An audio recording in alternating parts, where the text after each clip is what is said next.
Dragon के डर से नेपाल ने टेके घुटने। जानिए कैसे रातों रात बदला तिब्बत पर इंटरनेशनल कॉन्फ्रेंस का प्लान। तो नेपाल में तिब्बत पर होने वाली एक बड़ी इंटरनेशनल कॉन्फ्रेंस को अचानक ऑनलाइन कर दिया गया है। इसके पीछे चीन का भारी दबाव माना जा रहा है। काठमांडू यूनिवर्सिटी ने इस इवेंट को होस्ट करने से हाथ खींच लिए। हालांकि नेपाल सरकार ने किसी भी तरह के दबाव से इनकार कर दिया है, लेकिन रिपोर्ट्स बताती हैं कि चीनी अधिकारियों की दखलंदाजी के बाद ये बड़ा फैसला किया गया है। नेपाल में तिब्बत को लेकर होने वाली एक बड़ी इंटरनेशनल कॉन्फ्रेंस अचानक विवादों में आ गई है, तनाज़े में आ गई है। काठमांडू यूनिवर्सिटी ने इस बड़े इवेंट को होस्ट करने से अचानक मना कर दिया है। इसके बाद ऑर्गेनाइजर्स को ये पूरा प्रोग्राम रातों रात ऑनलाइन शिफ्ट करना पड़ा।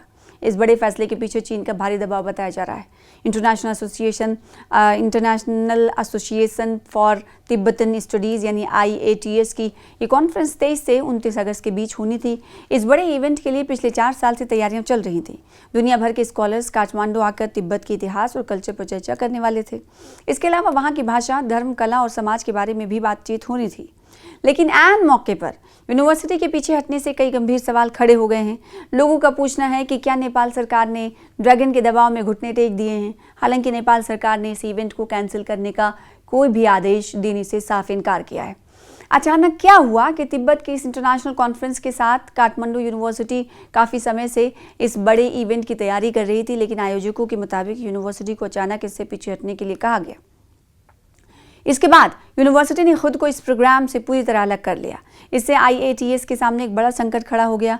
उन्हें तय करना था कि क्या इवेंट ऑनलाइन होगा या कोई नई जगह खोजी जाए।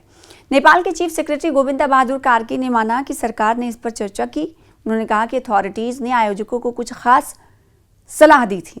ये बताया गया था कि इवेंट से सिक्योरिटी और सेंसिटिविटी से जुड़े मुद्दे उठ सकते हैं। इसके बाद ही पूरा प्रोग्राम ऑनलाइन शिफ्ट करने का फैसला किया गया।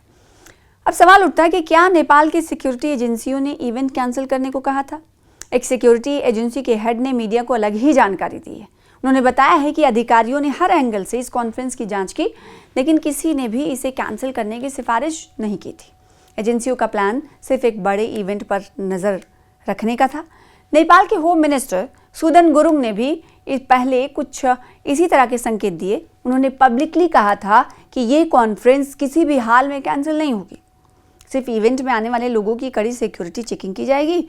ऐसे में अचानक लिए गए फैसले ने सभी को हैरान कर दिया।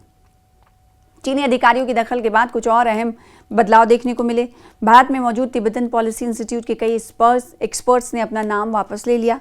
मीडिया रिपोर्ट्स में एक नेपाली अधिकारी के हवाले से लिखा गया कि ये कॉन्फ्रेंस नेपाल के लिए एक बड़ा टेस्ट बन गई थी। नेपाल को चीन और वेस्ट के देशों के बीच एक सही बैलेंस बनाना था। ऐसे में नेपाल सरकार ने बीजिंग की चिंताओं को कम करने का आसान रास्ता चुना।